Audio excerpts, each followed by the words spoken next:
No,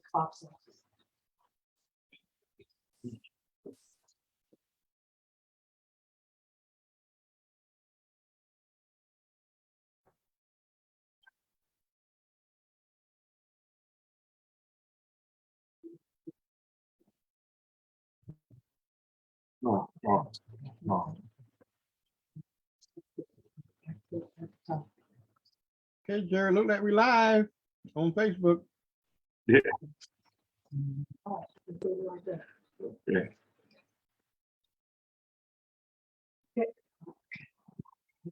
Mhm. Yeah, sorry about that, y'all. We back. I had a little faux pas there. Good evening. I'm Jerry McIntosh. This is Community Conversation. We're going to get started. We have Mr. Bill Snow, who is the author of From the Projects to the Boardroom, Dr. Isaac William, who is a great pastor of Greater True Vine and moderator for this area. Mr. Vernon Watson, who is owner of WBQP TV. You can catch us on WBQP TV channel 12.1, YouTube. His YouTube channel, Vernon at WBQPTV.com, and Fire Stick. So we're gonna get started. We hope calls and come back in. We had a little incident there, but we are back and we are ready to roll. We're gonna start with this with here in the state of Florida with what the state attorney, the Surgeon General said the other day on the virus. Dr. William, you want to talk a little bit about the virus?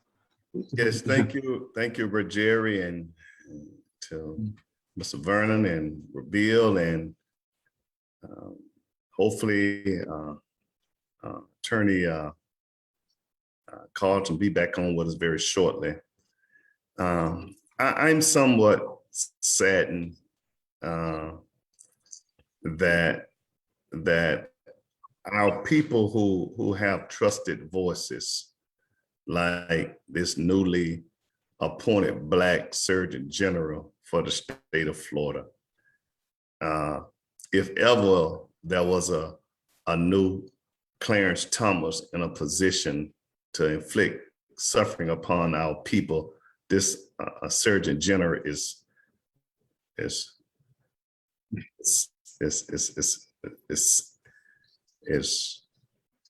Words for him. It's challenging to keep being respectful for his office, for him to get in and just throw all the mitigation and everything out the window to pacify the governor, and at the cost of the lives of so many Black and brown people. It's sad. And so that appointment is just indicative of the time that we're living in. And so they let us know the fight, the struggle, it continues. We still must be on our watch and continue to cry out loud that we might help save our people.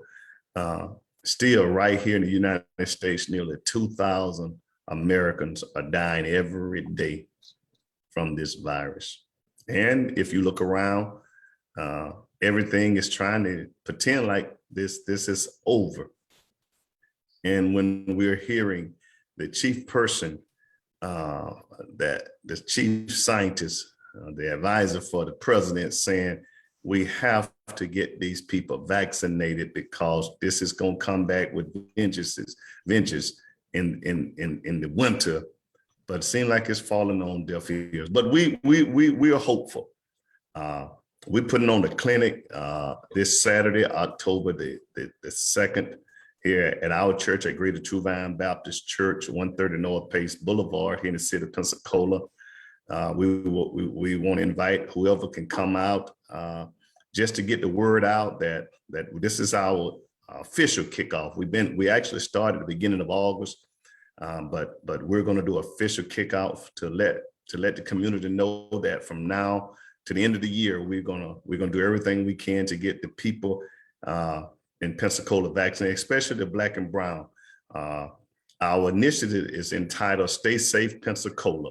We want to get people safe and allow them to remain safe. The sad part about this is that the ones who won't get the vaccine, they are causing this pandemic to linger, and they're causing a lot of suffering for people who have pre-existing condition, who have comorbidity,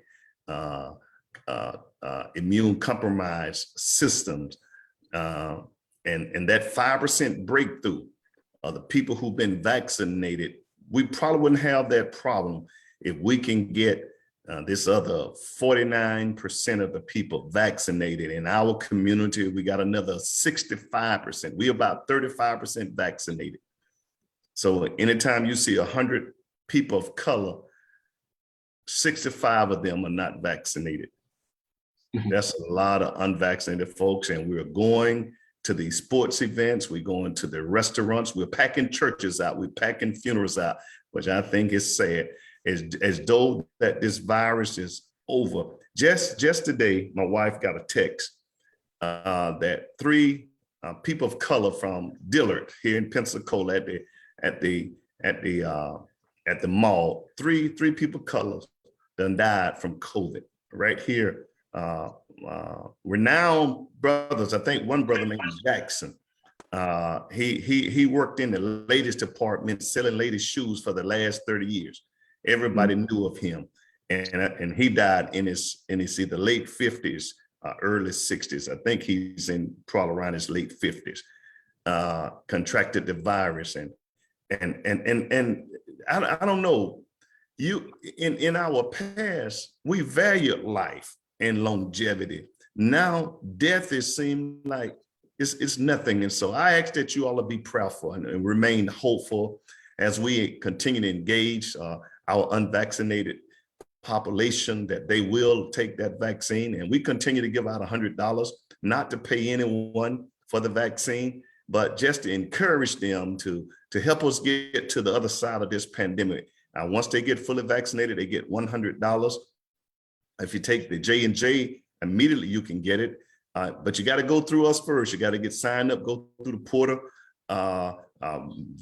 Visit with one of our canvassers. We have 4 canvassers out there. I give up my number all the time at 850-712-2945. And I've been getting all kind of, I think somebody gave my number to these old telemarketing, because every time I look around, people just calling my number and hanging up and stuff. But I'll sacrifice that to try to get our people vaccinated. I'm not going to get a new number. I'll continue to do that. But we're not going to give up. And if you all can help us encourage folks to get this vaccine, we're not trying to pay them, but just want to encourage them. And now for those who are eligible for your booster, I want to encourage you to get your booster shot. If you got immune compromised system, a comorbidity, get that shot, because I believe that it will once again give you the protection you need until we can get to the other side. That's all I got for Jerry. Just want to say also that Surgeon General is saying that children can return back to school, even though they might be have the virus.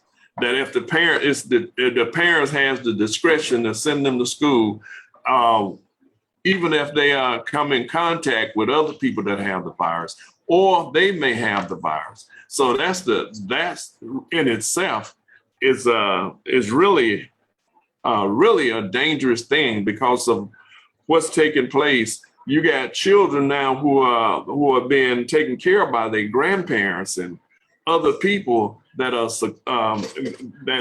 can easily catch this virus, even though they have the vaccine. They've taken the vaccination. Jerry, Go ahead. If I'm not mistaken, the Surgeon General, he stated that if you were exposed to the virus, but you don't have any symptoms, then you can Right, come. right. No, Now, if you're positive and don't show any symptoms. If Yeah, you're but that's okay. and don't He- show he- any He symptoms. did say positive. Okay, I I'm missed that. almost certain that's the way it read. Right. I may be mistaken as well, but Right. Right. Yeah, But okay, but anyway, either one of those, they're very dangerous and serious, because if you've been exposed, they're taking away the quarantine, they're taking away the social distance and everything. And if just because you're not showing any symptom doesn't mean that you don't have the virus. Right. And they can continue to spread it. Right, because you can be asymptomatic, and that's the whole deal right there. And that's a lot of people now are asymptomatic and don't know it because they are being exposed again, even though they've taken the vaccine.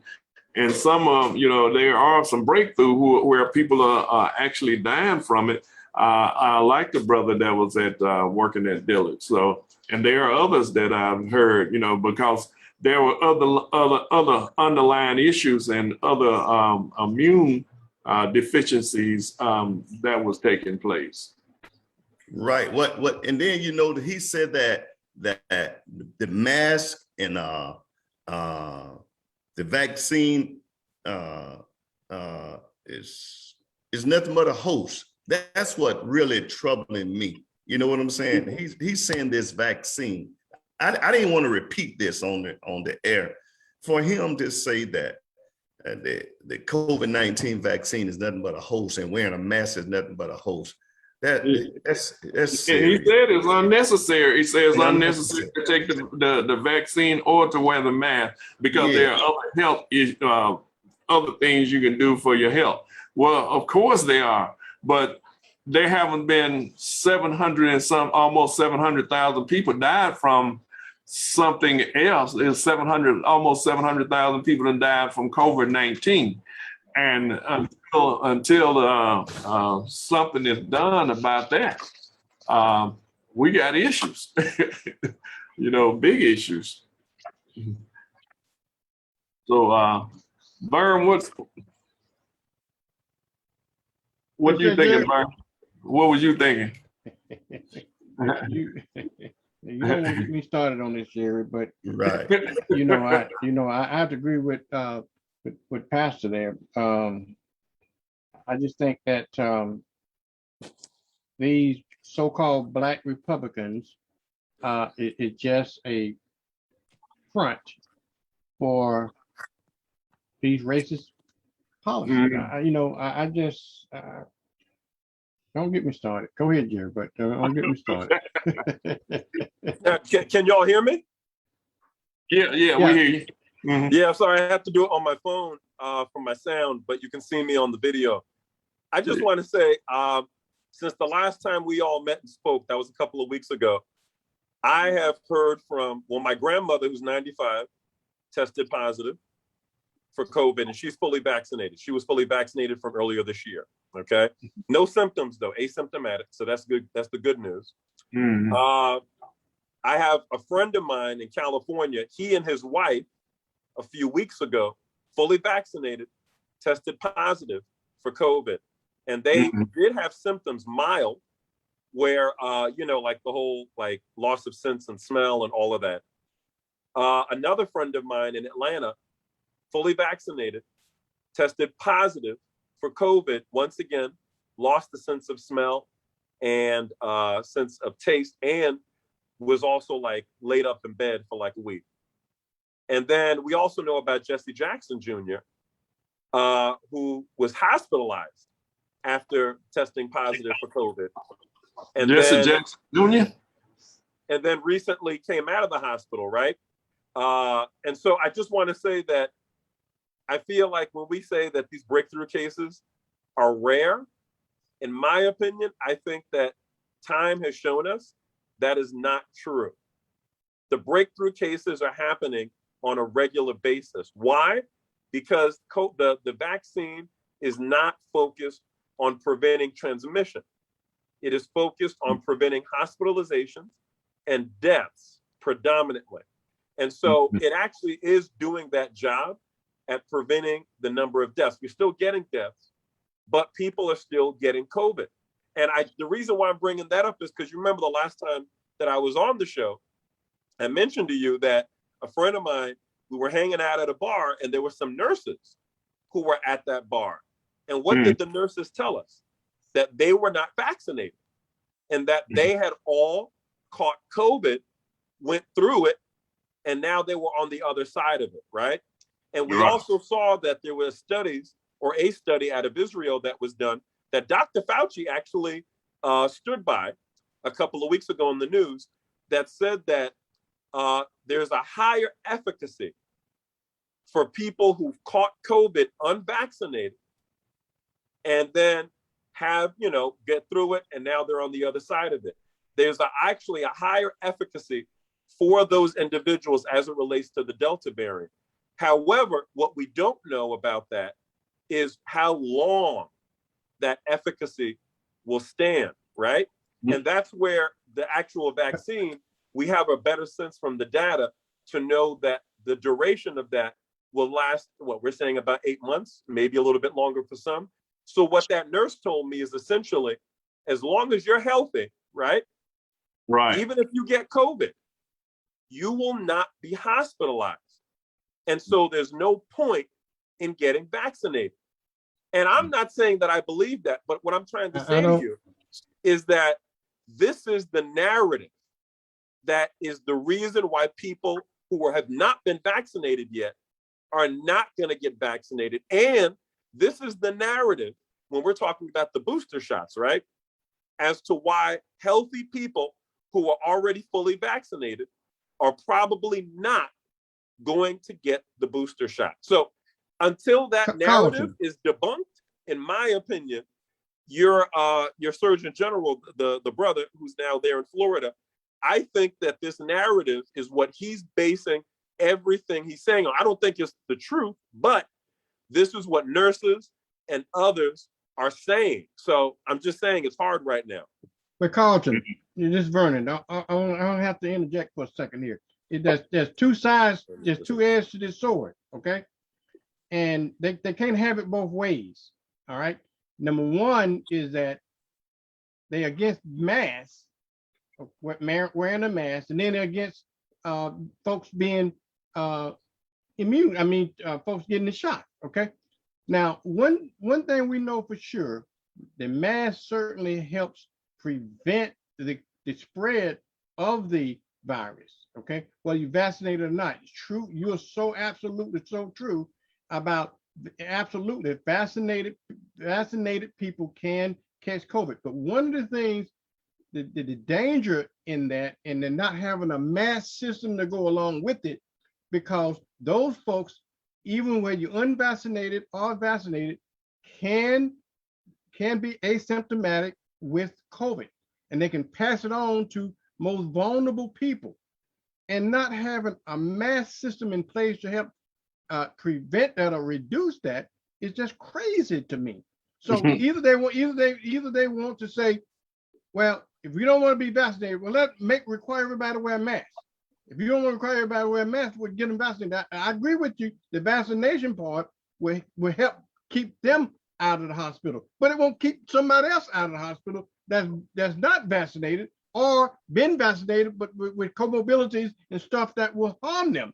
So it's just not about them, okay? So I think they ought to have a mandatory mask system for those folks that don't want to be vaccinated, and folks that do, that are vaccinated, to reduce the cost of it. Can I add, and I hope your listeners out there will hear what I'm saying to you. These breakthrough cases, they were predicted all along.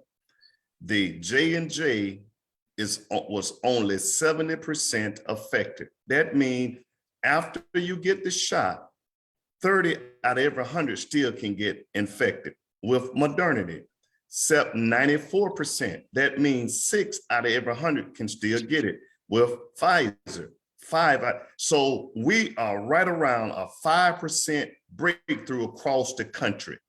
So 5% compared to 95%. Y'all hear me?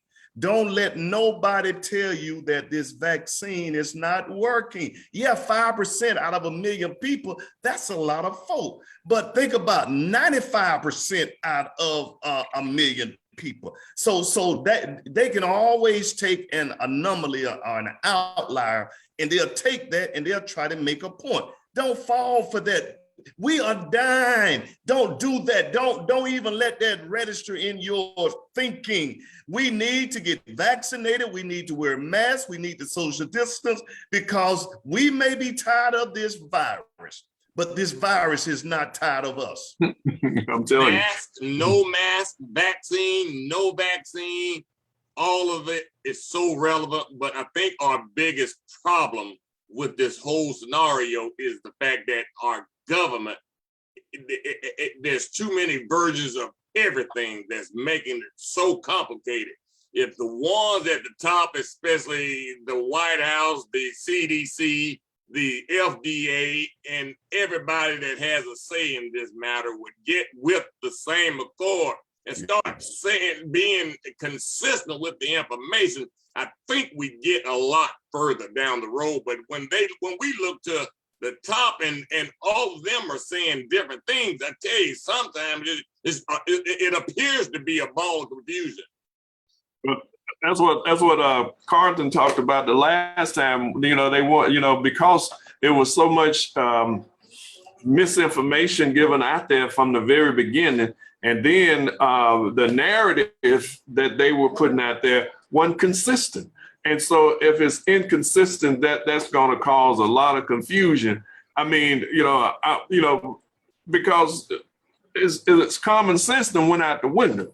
So, you got to be consistent now with what you say, because there's so many narratives out there, so much on social media, and the media itself is putting out information that should not be put out there. And they jump the gun many times before they are even ready to produce this information. Then the CDC got to follow the media, or the FDA got to follow the media narrative. So they're like, just case in point, the other day, the advisory committee voted against everybody getting the booster shot. Well, the head of the CDC, which I thought was a great move that she made, said, no, everybody that's frontline workers and people that's working out here in the danger zone, in other words, which I call the red zone, be able to get the shot. So that was a great move on her part. But before that, she made a mistake before. So so now I think she made up somewhat for the mistake she had made early on. But Jerry, go ahead. And I agree that the inconsistency from the White House, as relate to when they and Carlton called his first. I hate to give him credit for anything, but when they're right, I got to give it to him. He did not like how she jumped out there, and all three of you all agree when they talked about dropping in masks and all this without knowing who were vaccinated. That was a misstep on the CDC directive. But there are a few consistent voices out there that if we would listen to, and the chief advisor to the president, he may have, none of us have arrived with perfection. We strive for perfection, but we're not there yet. But 99% of what he is saying to us, you can go to sleep. He has spent decades, if not a half a century, 50 years or so, studying this. He's just not a fly-by-night scientist. He's one of the premier. Yeah. Mm-hmm. And he's looking at all this data that is not new to him. He's seen all of this before, and he's warning us. But so many other people are competing with his voice, to that if he says one thing that's just a little off track, they take that. See that this pastor, right? I don't know if he's out of the hospital now or not, but he's right here in my state, in this crazy state of Florida. Let me just a side note. I come back to this. Did y'all not know something? That ever since George Bush stole the election back in 2000. Mhm. The state of Florida has been in the national news every day for something. That's just something to keep in mind. Now, watch this here. There's this pastor here that he preached against don't wear masks and that against the vaccine, and he's not Dr. Fauci, he's Dr. Falsely, and everybody clapping and cheering for him. Now he's on life support in the hospital with COVID. Mm-hmm. You see, that's now when you got a pastor who got a mega church, got a mega microphone, calling the chief scientist Dr. Falsely when he's the false prophet. I don't wish him ill. I hope he recover, but he has to understand that he ought to be responsible with his microphone and his pulpit. He's no anomaly. A lot of folk that are anti has gone a step further and actually died. So the fact that he had a bully pulpit and did not use it speaks to his misinformation and all of.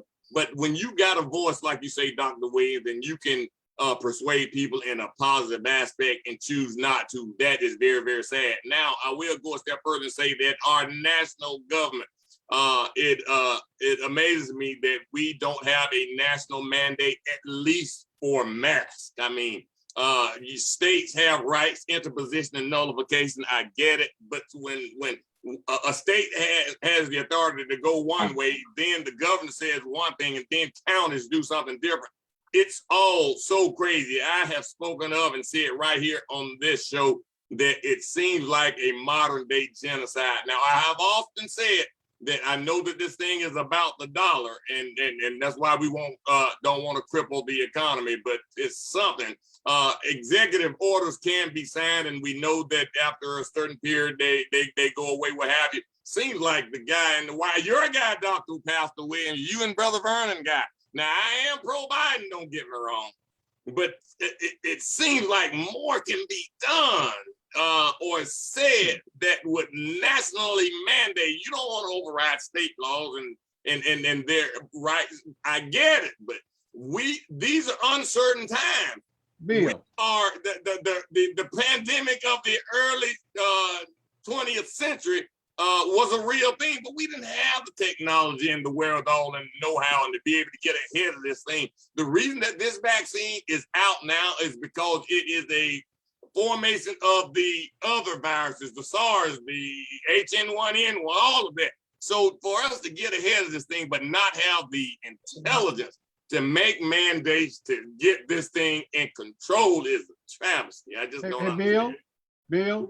Yes, sir. Now, to my boy's credit, to the extent of his powers, I think President Biden have done that as much as he can under his authority. He can only mandate things in the executive branch. Okay, I think he's done that. I think he mandated it for federal employees. I think he mandated it for the military. I think he mandated it for contractors. I think everything under his authority. But he don't have control over the judicial branch. You don't have control over the legislative branch. You're gonna take an act of Congress to mandate it for everybody in the United States. So I think he's doing what he can with what he has. Can I add to that, Brother Snow? After that, we're gonna move to the police reform after you said it. Okay, I don't talk enough, but can I defend my president for just a second? Yeah. He issued the mandatory vaccine, and it's about a dozen governors that filed lawsuits against that. Yeah. And so when he's trying to do stuff, he has these lunatics, and I don't like to call people names. You call them the right name. That's what they are. I don't understand how these people get elected to that office with their IQ. Or their lack of a moral compass. I believe that government is there to protect the people, and we pick Yes, sir. We pick people who we believe have the intellect and Absolutely. moral, the moral fortitude to do that which is right and righteous. And yet these people know, well, they may not know. So I don't know no more. They I don't get know. there, Dr. Williams, because of the people that elect them not having the moral, and that's how they get it. The ones that elect them lack it. Right. Do you all remember when President Barack came in office, there was no such thing as a Tea Party, but the Tea Party came out. The Tea Party came out and they became so radical that the Republicans, they distanced them. But they what happened, the Tea Party morphed themselves inside of the Republican because the Republican needed them to help beat the Democrats. And then they got in and then they started to grow. And then this same Tea Party is the ones who that 33% who got behind Trump. And now they done moved to 77% of the party. And so now the people who got good sense know that these are nuts, but they need them in order to get elected or stay in office. They don't want to be primary. And so you will sell your soul just to stay in office. I think Jesus said it like this: what does it profit a man? Gain the whole world. And then lose his own. Guys, Samuel H. Clark on our Facebook stream says the Children's Health Defense states, according to the government database, more die from the so-called vaccine than the virus. The first is over 2% and the latter is under 28%. In addition, the jab developed was the original virus, had been found to be effective against the variants and founder of the mRNA. Dr. Malone Technology said that it's not worth the risk. Y'all, to be fair, we have to read all of these comments on our Facebook stream to show you that we love the feedback from our viewers. So I didn't understand what he was saying, sir. You did not? I did not. Yeah, basically, he said, basically in a nutshell, that the vaccine is just a farce. No, okay. That's what I thought, but okay. Everybody got a right to their opinion. Yes. And Everybody got a right to be No wrong. problem. I respect his opinion. We love to show everybody that, Yeah, no problem. I just didn't understand. We're gonna move to police reform because our time is flying. We want to do that, and we want to hit on Haiti too. Everybody know that Tim Scott sunk the federal police, George Floyd and Justice and Policing Act for his craziness. Hold on here.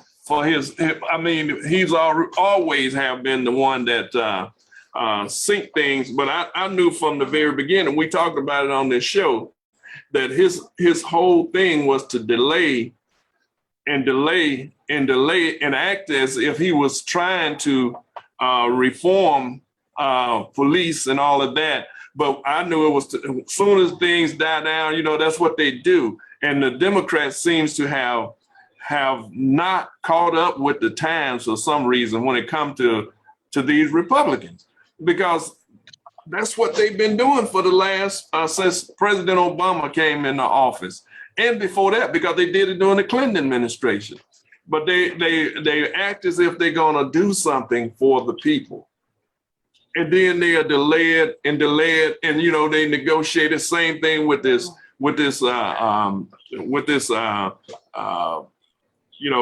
infrastructure bill. It's been delayed and delayed. They should have did that from Jump Street, right out the box. But every time you delay something, it get weaker and weaker, and there's nothing done. And we're gonna go to Carlton and let him talk about what some of the things that he's suggesting that we do on the local level.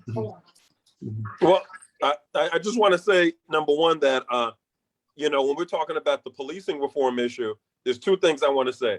One thing is that as it relates to the vaccine, understand that law enforcement, actually first responders in general, right? Law enforcement, firefighters, and EMT nurses, they have been some of the biggest opponents to vaccinations, right? Like we know here in Chicago, the FOP, the police union, came out against Mayor Lightfoot mandating that all city employees get vaccinated, including law enforcement.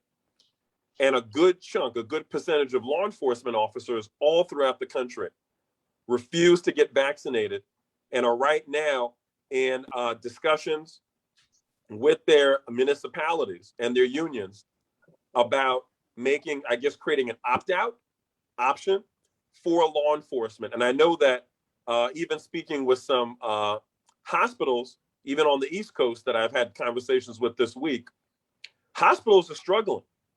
And one of the main reasons why they're struggling is because they are down capacity. Why are they down capacity? Because a lot of hospital staff, medical staff, have resigned. Why? Because they don't want to get vaccinated. So, like I said earlier, I'm not disagreeing with what you're saying, Dr. Williams, or you as well, Vernon. But what I am saying is we have to be realistic about what's happening now. I think that we've exceeded the time period to try to get people on board to get vaccinated because they were like not certain about it, or they needed FDA approval or whatever. That time has passed, okay? At this point, the people that are not getting vaccinated are not going to get vaccinated, all right?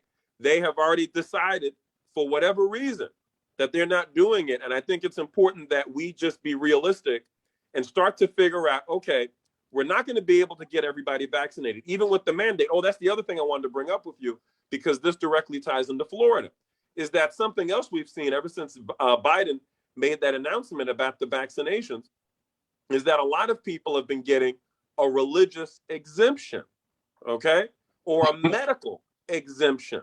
I know there was one case on CNN, they talked about how a chiropractor, I think in Florida, was signing off on a bunch of students, of parents, on getting a medical exemption, okay? Like I'm talking about hundreds of students. So that way their kids would not have to get vaccinated in the school. Now, if that one chiropractor is doing it, how much you want to bet there's hundreds of other chiropractors and other people with medical degrees that are doing the same thing and probably making money off of it, right? Like getting $500 for the exemption. I'm just saying it's not ethical.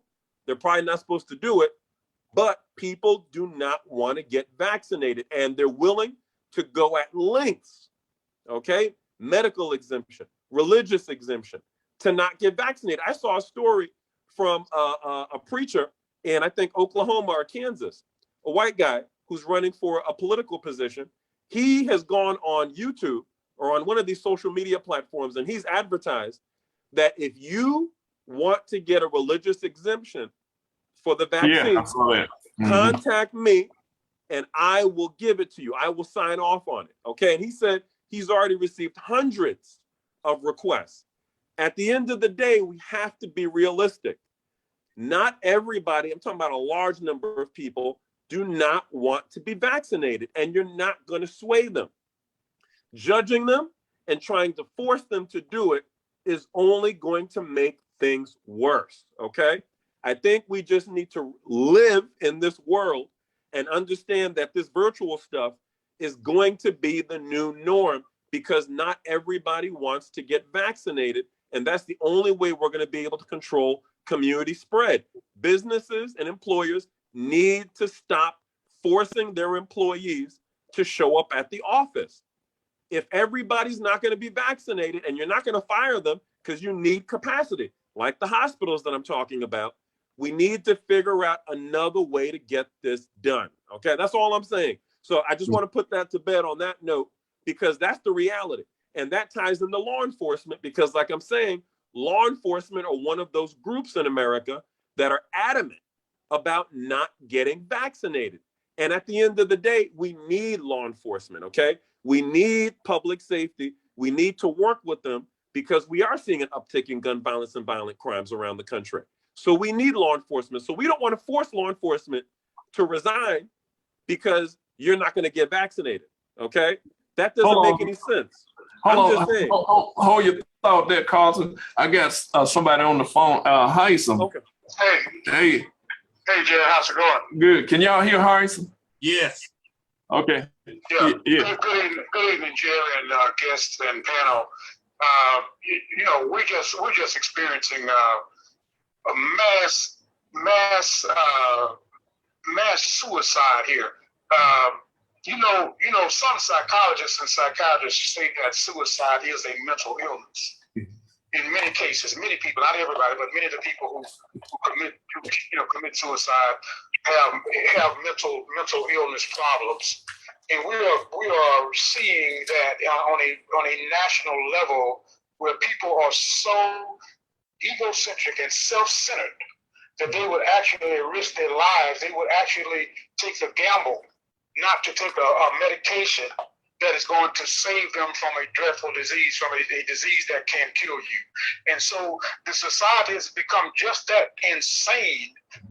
Many people in the society become just that egocentric and self-centered. Many of them just have an attitude about being opposed to anything that makes sense. So we're learning, we're getting a lesson. One lesson we are learning is the danger of the ego, the danger of this me.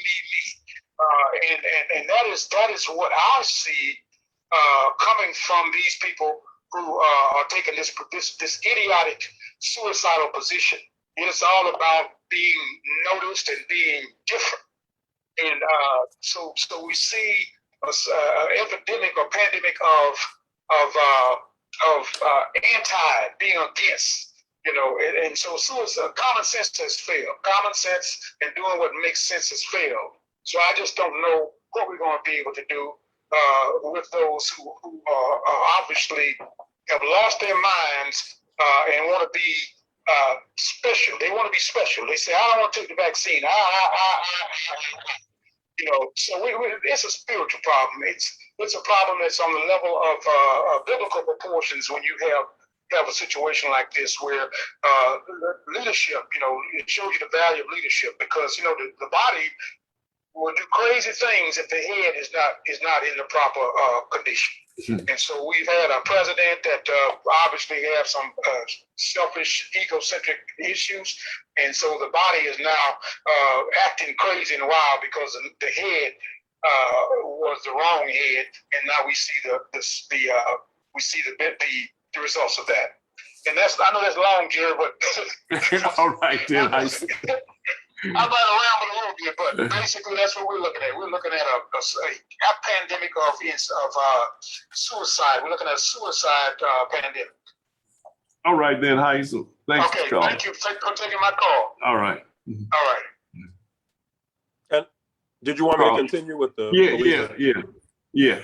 Yeah, and so I just wanted to say, and then I'll say this a little bit, and I know Dr. Williams wants to jump in, and Bill as well. So I just want to say, so in regards to the policing reform, like I said, we're already seeing, and I think that this ties into what we're talking about with the George Floyd Justice and Policing Act, right? So when we look at the influence that law enforcement has when it comes to policy reform, right? We're talking about like how Biden came out, or like Mayor Lightfoot and other executives have come out and said that people have to get vaccinated, including law enforcement. Law enforcement have said, no, we're not doing it. And you have to listen to them. We have to be deferential. Why? Because we need law enforcement for public safety. The way that our system is set up right now in our communities, we need law enforcement to work on gun violence, on car thefts, on robberies. That's who we rely on. Until that's changed, which is going to take a very long time to do across a broad scale, if it even does happen, that's the current reality, right? I like to live in reality, not in fantasy.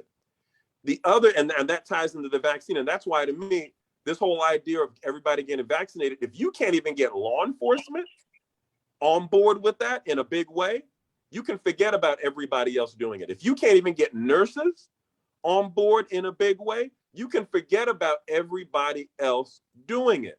You're going to have a strong resistance. Those are the first responders. Those are the people in our culture that we look to anytime there's an emergency. And if they're the ones saying, I'm not getting vaccinated, I could just be healthy, why are you going to get vaccinated, right? Why should you get vaccinated? So I just want us to be realistic, and also the fact that these breakthrough cases are happening at a much more larger scale than originally thought, okay? And they are. It is much higher than the original numbers. I'm sorry, Dr. Williams, I'm going to push back on that. This is not, they were saying it was going to be rare. That was what they said originally. It is shown it is not rare, okay? So when you look at all of that, you have to understand any regular person is going to process that information and psychologically think to themselves, well, I never wanted to get vaccinated anyway. Law enforcement are not doing it. Nurses are not doing it. And those who are being forced are resigning. So why am I going to do it, right? And then you have all these breakthrough cases. The vaccine doesn't even seem like it's that strong. And then the study says that if I get it naturally, it's actually stronger, the vaccine, than if I were to get vaccinated. So I'm just saying we have to be realistic about the information that's out there. Like what Bill said, CDC is putting out a lot of confusing stuff. And in my opinion, you know, yeah, maybe she did a little bit better now, but at the end of the day, she should not be in that role. Biden should have removed her from the very first time she messed up. Plain and simple as that. He did not do it, which is why I think he himself running as the presidency, we're starting to see there's a lot of fractures, okay? He is not completely there. And I'm not talking about just him, but his team, his cabinet. It's all of them. There's something going on in the White House that is not good. And that ties into the Justice George Floyd and Policing Act, right? Because Biden made a promise to Black people during his inauguration. He said he was going to come through for us. This week alone, we've seen voting rights. We've seen the policing law. And now the infrastructure looks like it's going to go under. Pelosi just today said that they're moving the vote on it from tomorrow to Thursday. Why is she doing that? Because she doesn't have enough votes. Why doesn't she have enough votes when the Democrats are in charge of Congress? Because I know we're talking about Republicans, but let's stop talking about Republicans, all right? Because when we talk about Republicans, in my opinion, we're not being realistic. If we're going to be realistic, we got to have some real talk about the Democrats. The Democrats are the problem. The reason why the delay is happening, Jerry, in regards to the infrastructure is not because of the Republicans. It's because of Joe Manchin and Sinema and the other Democrats who are saying, oh, we want to drop the reconciliation. We don't want to do it now. When the original agreement was that they were going to do both. That's not the Republicans, all right? So I just want, because the thing is this, I feel like Biden is trying to have everybody, like he's doing what Trump did for 4 years. He's gaslighting us. He wants us to look at the shiny object. Look at Trump.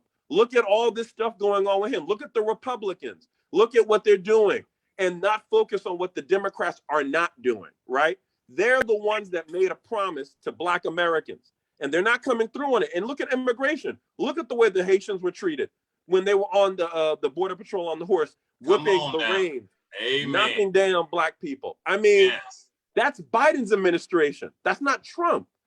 That's Democrat. Carlton, you know, Sinema and Manchin are not true Democrats. You know, they're Republicans. Yeah, but we can't go about whether they're true or not. We just know that when we count the total numbers, they're in that number.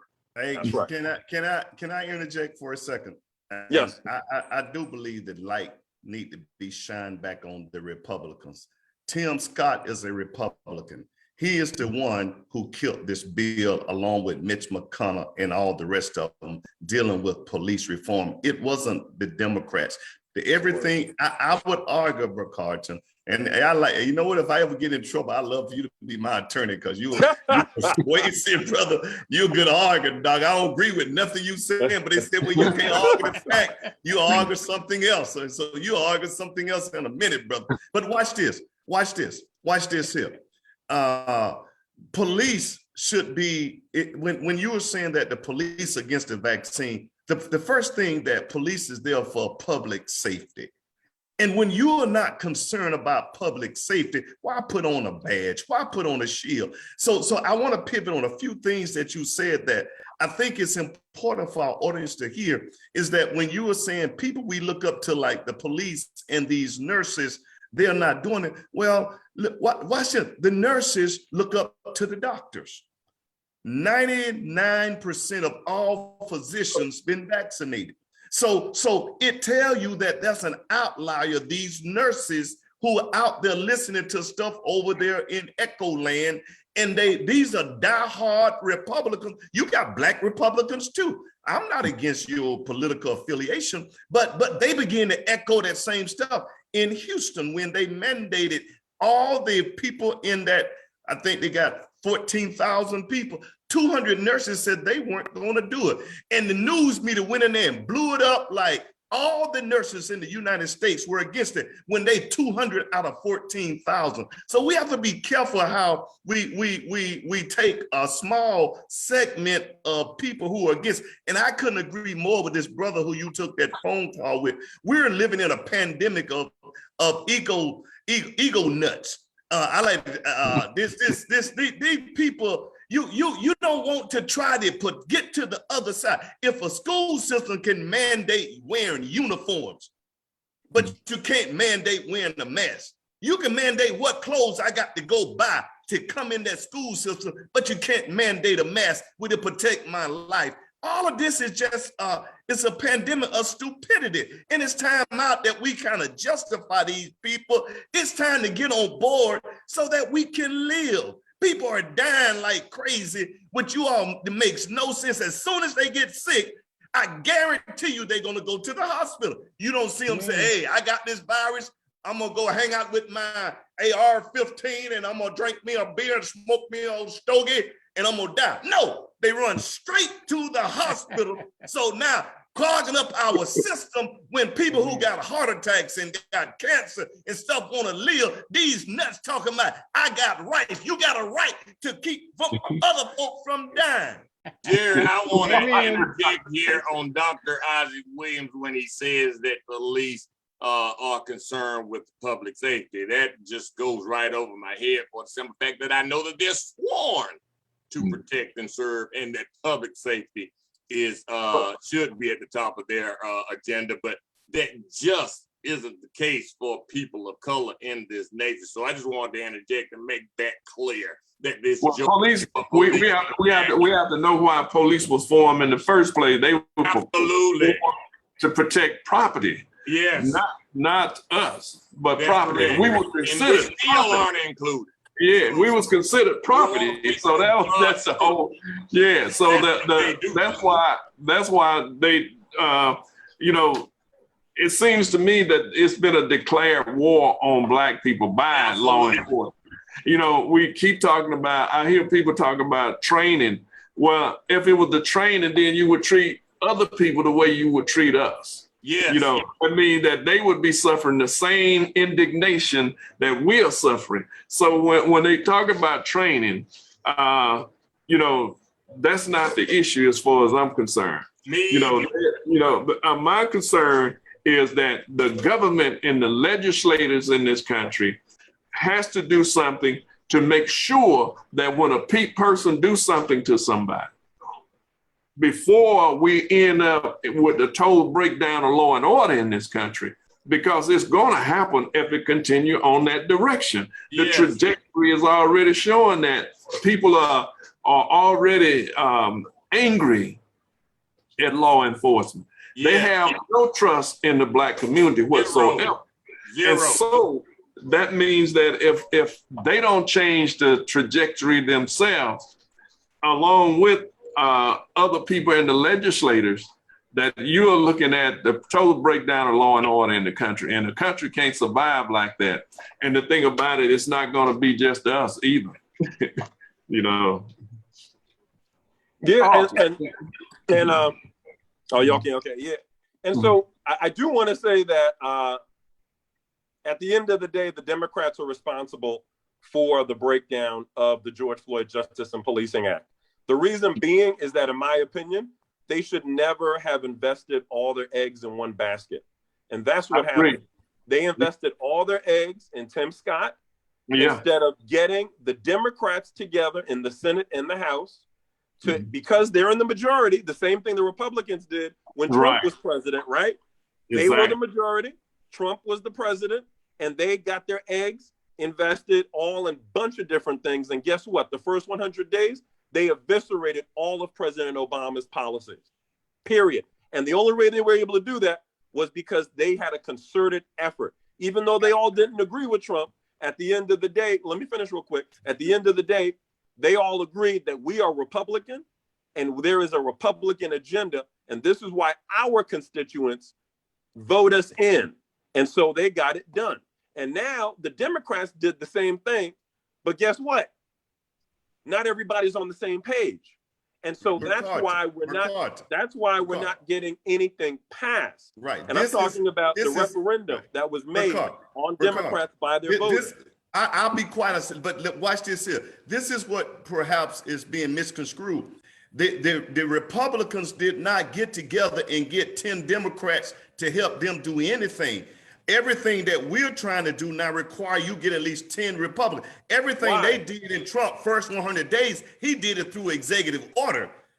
And that's why when Biden came in, he undone just about everything Trump did. So the Republicans, only thing they did, and they didn't get Democrats, they put everybody in the judicial system from federal all the way to the Supreme Court, and they went on party line. The Democrats gonna do that right now, but those Republicans don't get no credit at all from me. Them the demons.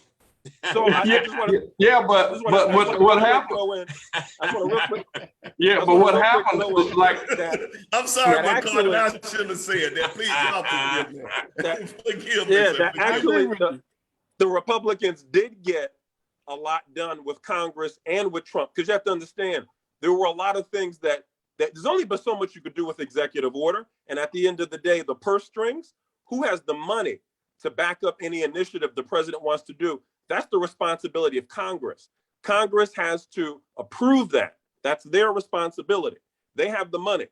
Trump got a lot of things done with money that was approved by the Republican majority Congress. He also got criminal justice reform done with the First Step Act.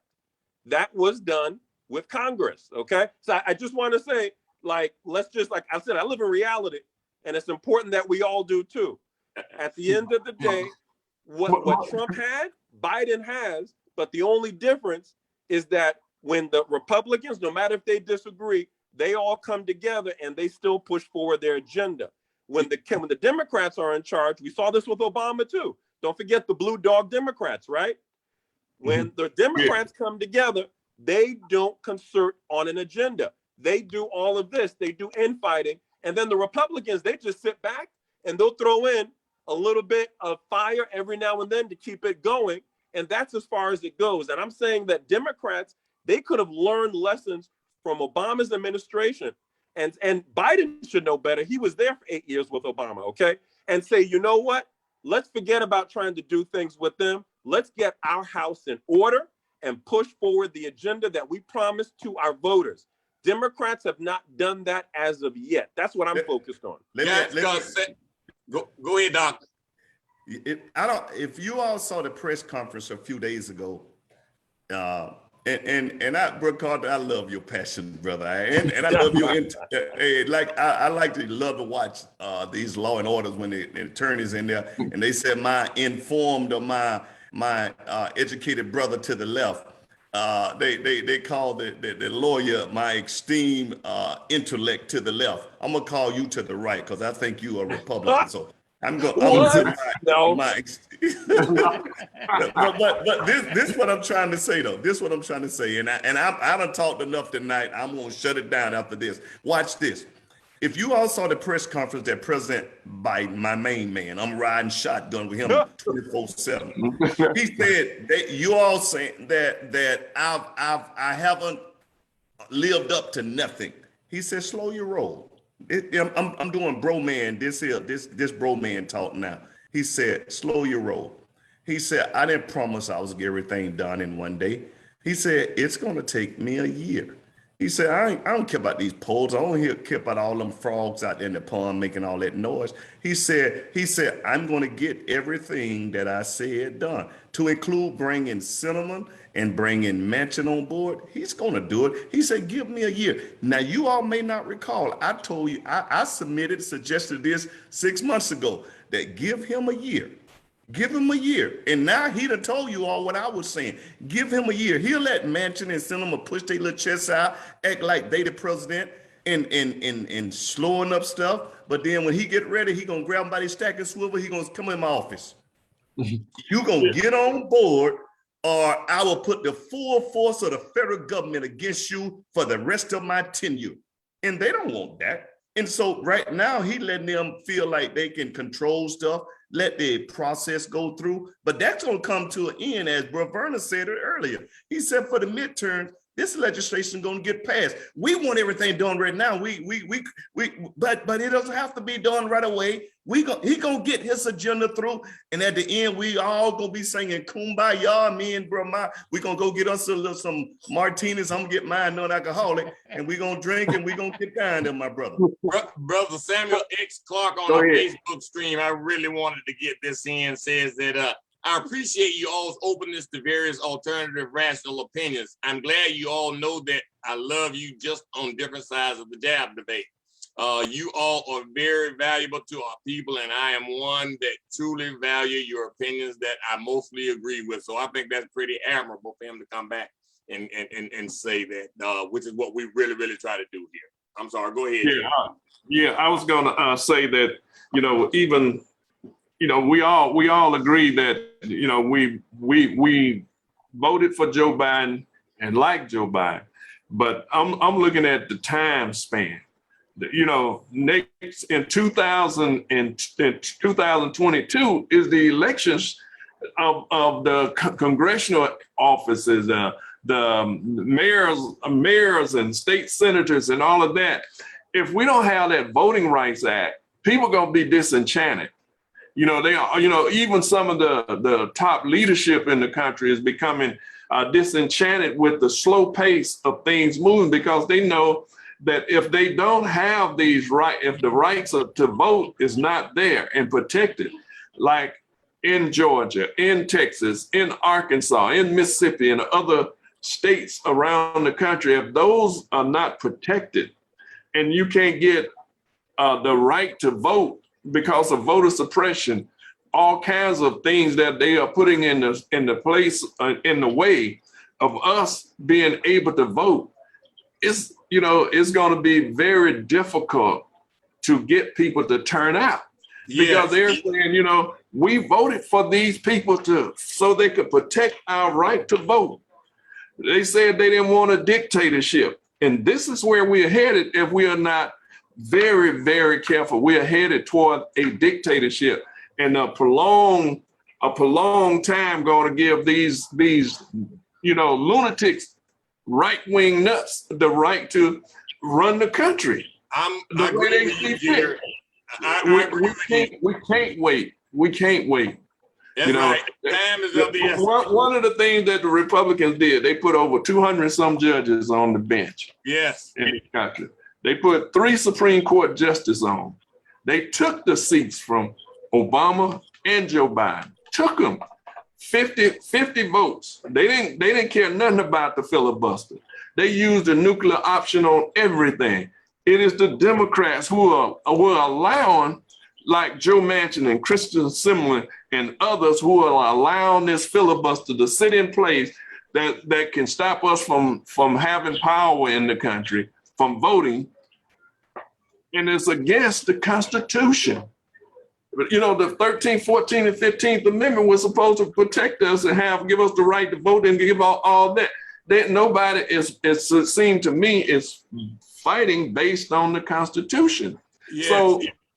So if they don't believe in the Constitution, that means that it was just an idea. That's all it meant to them, is just an idea. But okay, we can move now that other people want to have a position of a power, want to share in power. Now we want to turn the country into a dictatorship, and that's where we're at. We Democrats are basically on death row. We are waiting on that stay. We're waiting on the call from the governor to give us a stay of execution. Time is of the essence. I agree wholeheartedly with Brother Jerry. We look a month or two before the election. You ain't coming back this time and promising us no $2,000. We need something to happen, and we need something to happen fast, because y'all look, they have misused the black vote for a long time. And we had a lot of them that went Republican over the last 4 to 8 years, and it's almost justifiably so. It's a sad day, but y'all, I'm thinking if more doesn't start happening, I I'm not going Republican, but it's something has got to give, y'all. I know I said I was gonna be quiet, but I can't let y'all do my president like that. I can't do it. I just can't. Watch this. You see, a lot has already been accomplished up under the Biden administration. Do you know that Biden passed the Democrats, they passed the legislation that give all these women that got children thousands and thousands of dollars to help move them up out of poverty. That's supposed to have been the most sweeping legislation in the last 100 years. That's powerful. That putting money back into these young ladies who got to pay child support, they got and stuff like that. See, they won't let us look at reality. They crying about all this stuff. You know what?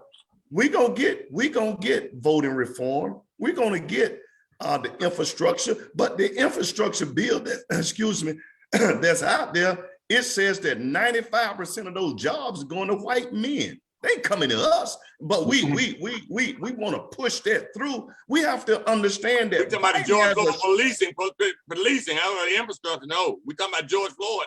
We talking about George Floyd, just right. Policing Act. Right, and we coming back with the George Floyd now with and I truly believe, as Braverna said, give them a little time before they go nuclear to move it out, because we want everybody to know. See, this is what people fail to realize.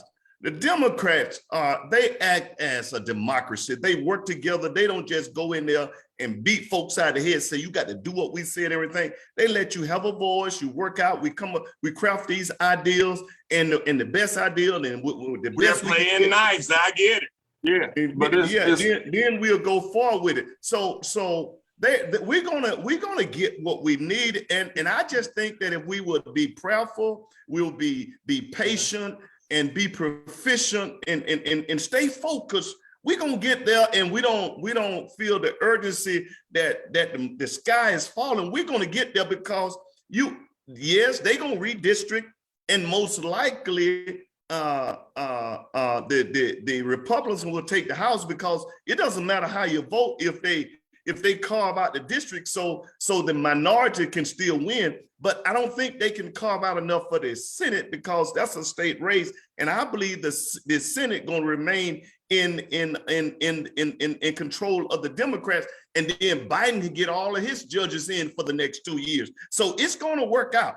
It's going to work out. You don't need the Congress. You don't need the representative for judges and for those positions. That's strictly in the Senate. So we're in a good shape. I'm not by no means giving up on my president. And if y'all are just give him a little wiggle room, he gonna come through for you. Doc, I agree with you, Doc, because we only 9 months in.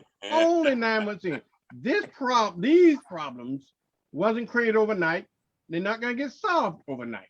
You're going to take time to do it. I predict before the midterms election, a lot of things that you have concerns about now, you may not have them then. I think they would, as I said earlier, I've been wrong about a lot of things, but I think that the Democrats going to eventually go nuclear, because they one thing you got to understand about Papa Biden, okay? He grew up into an environment where they got along. He was able to work with the Dixiecrats and the racists and get things done. He still got that grand illusion that he can still do that. But reality is going to set in on him eventually that it's not going to work. And he got that viciousness about him to a point that he's going to say, okay, the hell with you. I'm going to take you out back, and I'm going to take you to the woodshed. That's my prediction before the midterms election. That's what's going to happen. Please believe, guys, that we hope we're most definitely on your side, and we hope you guys are right. But our distinguished co-host, Miss Carol McIntosh, that couldn't be with us tonight, is weighing in on our Facebook stream. She says there is a need for urgency. She even goes on to say, even if you win the vote, the Republicans have put the people in place to overturn it. What are we going to do about that? Oh, She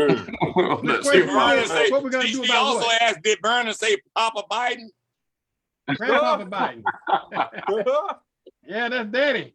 But but what I'm saying to Carol, I didn't get understanding of all Carol's question about the urgency. I understand the concern for the urgency, but they can't do it.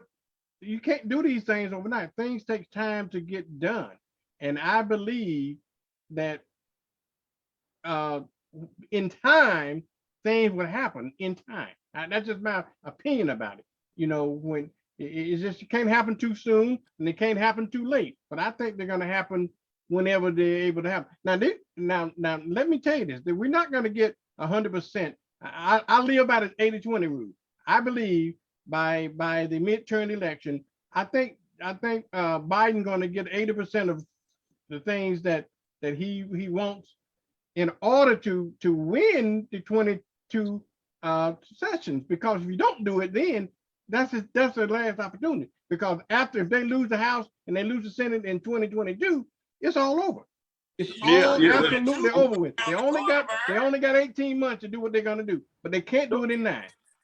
So I just want to say that, in my opinion, I think Vernon and Dr. Williams, y'all remind me of two very well-known and prominent African Americans in Congress. I'm gonna tell you who they are.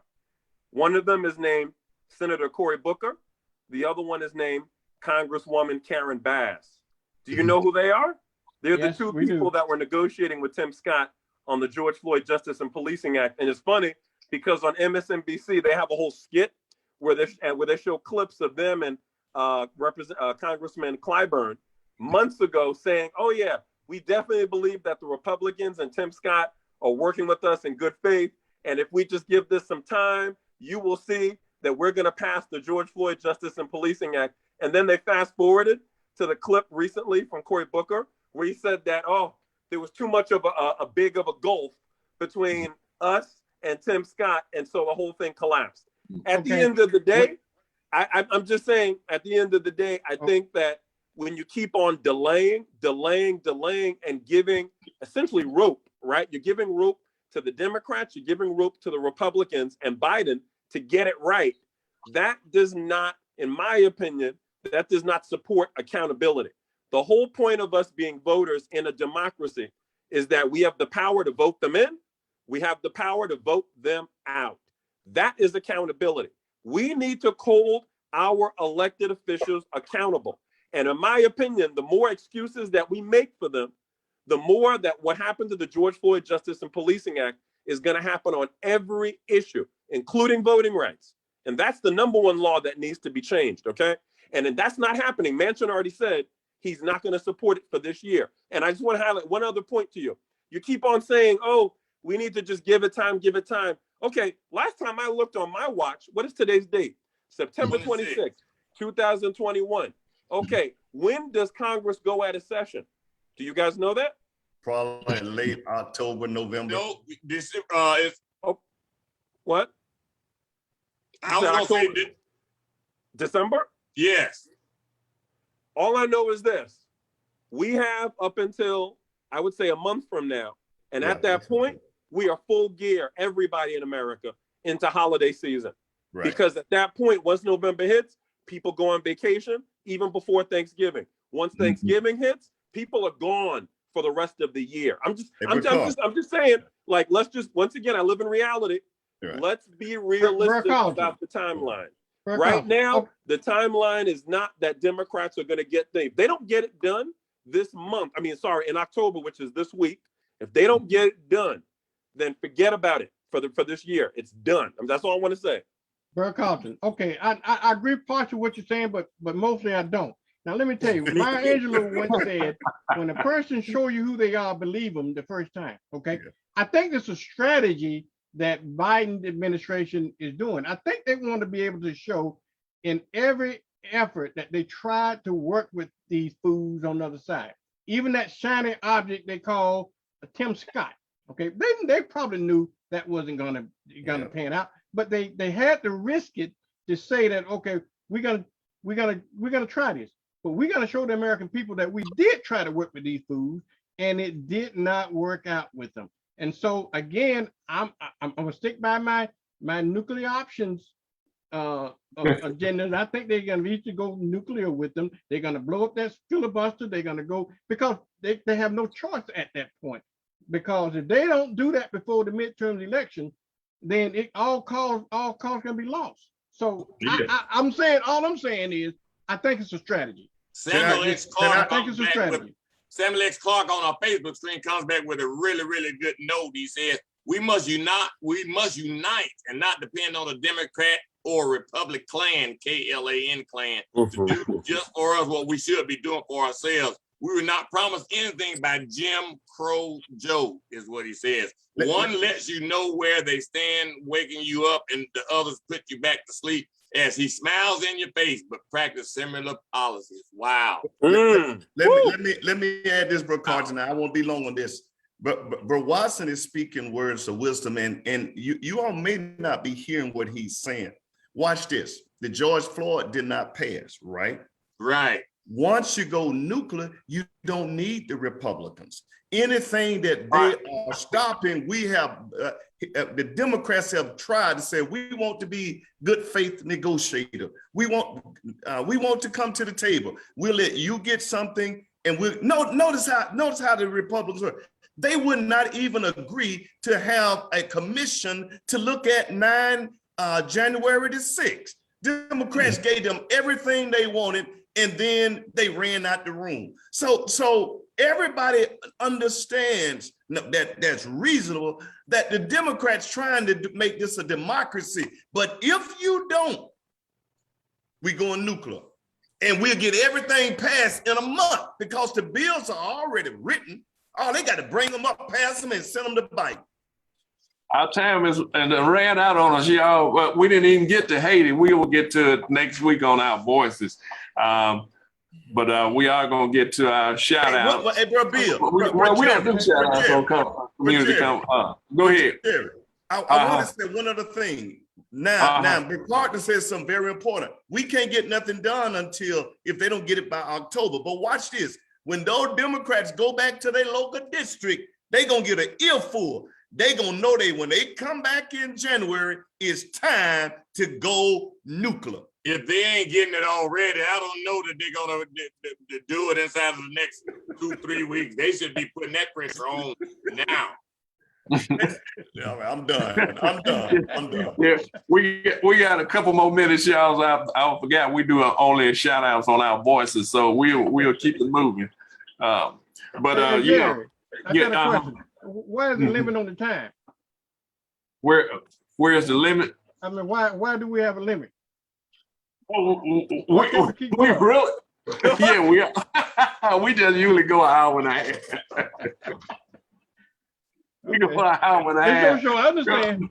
I give you as much TV time you need, but you gotta go. I understand. I know. Yeah, but one thing I was gonna say, Doc, is the child tax credit ends at the end of the year in December. So if they lose the house, that's gone. If they lose the house, because the house have to pass the legislation to get this child tax credit going, to keep it going. That's why they put it in that 3.5 trillion and tried to get it for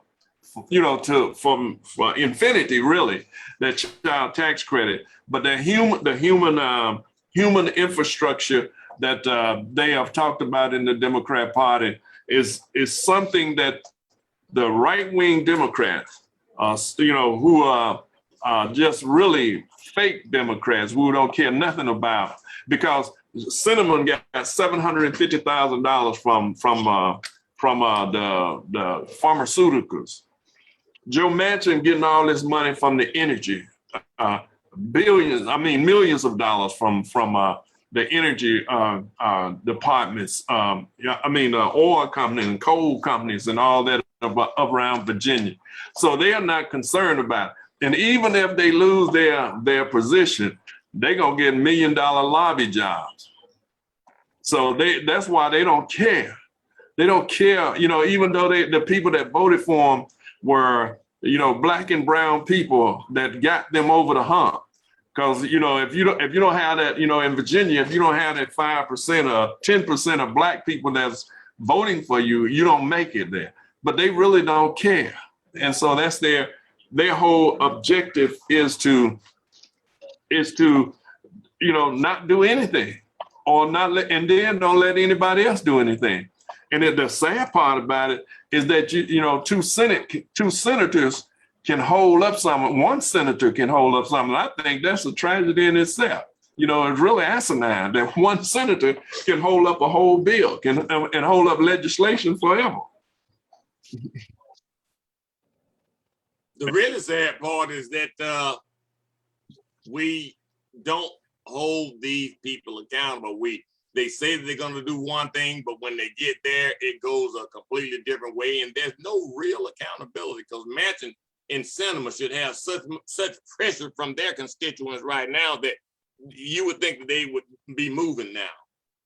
Yeah, one of the things that we have to watch, and that's what the Republicans, even if we get out and vote, and that's why this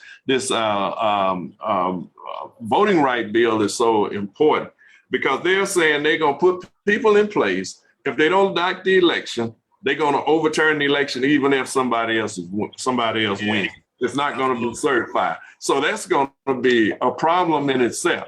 And that's why I feel that the vote, because, if you don't get this Voting Rights Act put in place now, it's going to be too late in the middle of the year of next year, because there's not going to be enough time to get this in the legislation and the laws put in place.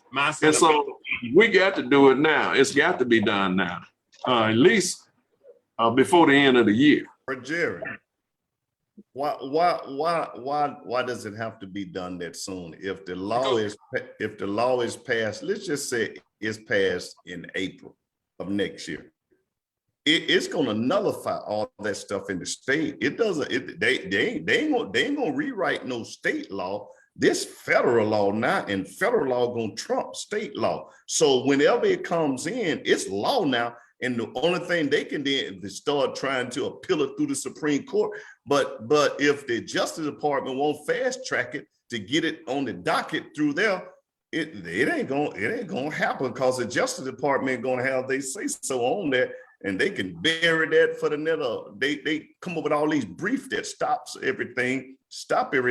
So once that federal law goes into play, it's going to nullify all this old stuff they've done in the state. So I don't see the urgency there that we have to fret over.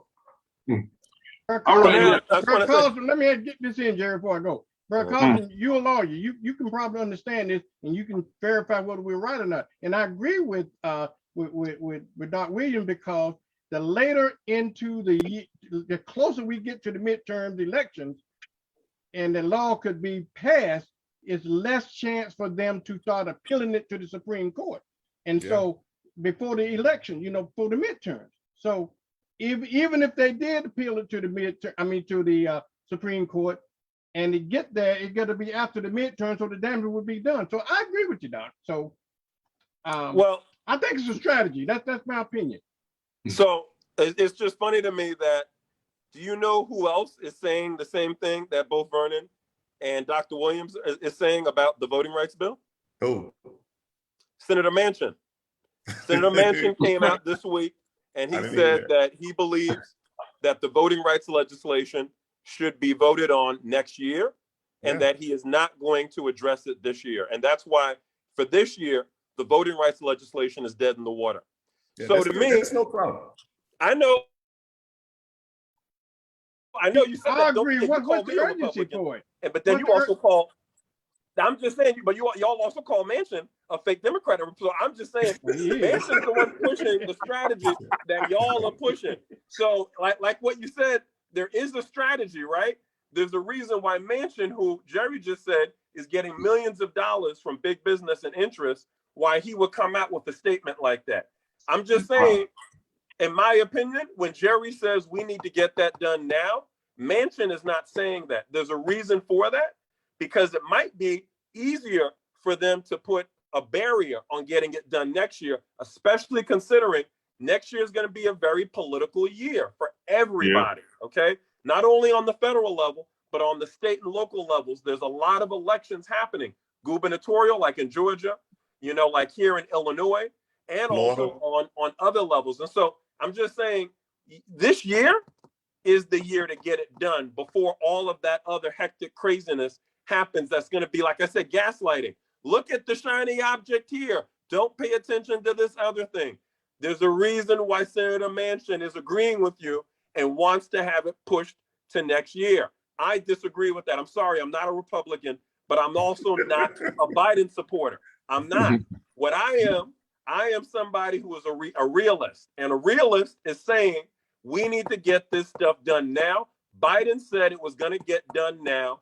He has not come through on it. When Trump was president, he promised his constituents he was going to get things done now. And he did that in his first 100 days. There's no reason with Biden and the Democrats being in charge why they cannot do the same thing unless they don't want to do it. That's all I got to say. And think about with that. all due respect, now, you know that Trump had the legislation, he had the Congress, so he had to be able to do that. This stuff is legislative stuff. Biden cannot do this with an executive order. If he could, he probably would have done it already. But this requires legislative action. And Trump had the control over the Republican Party and the House and the Senate. And they did what he needed to do. So Biden is in a little different situation. Biden is on slippery slope right now. So he has to maintain a good balance so he'll be able to do all those things. He's not in the same position as that damn Trump was. He was in a position to tell them folks that they need to stop flying in light-skinned folks and flying out dark-skinned folks.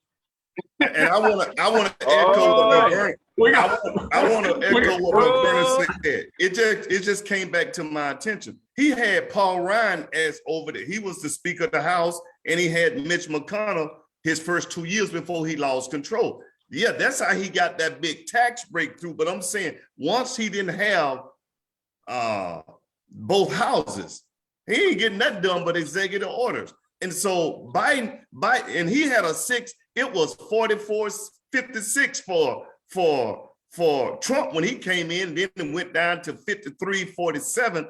So he had wiggle room with a few Republicans if they wanted to act crazy. Biden has no wiggle room. It's 50-50. If one person want to hold something up, that's it. And then you know what, Vernon, I'm agreeing with you and Dr. Williams, but yeah, we cannot lay dormant on the fact that light-skinned folk are being flown in and dark-skinned folk are being flown out, and he has to into that, but it's definitely silent on it. Yeah, we gonna pick up on that one next. We gonna pick up on that one next week, because the Haitian, that's what we were supposed to talk about tonight. One of the statement, but we're gonna pick up on that next Sunday. We definitely gonna talk about what's gonna be at the top of the agenda, the way the Haitian are being treated, and what we got, the story that's behind it. So we're gonna talk about it the rest of the week.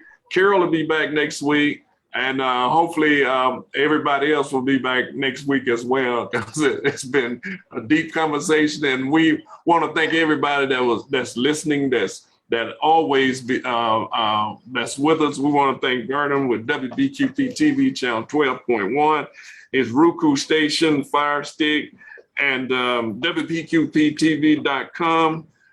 We want to thank Vernon for partnering with us to make sure we get the word out on a larger scale. And I want to thank Carlton out of Chicago, Brother Bill, Dr. Williams, our host. We want to thank all of you and thank everybody that watched tonight. We're going to say good night. Good night, everybody. Good night, everybody. Thank you.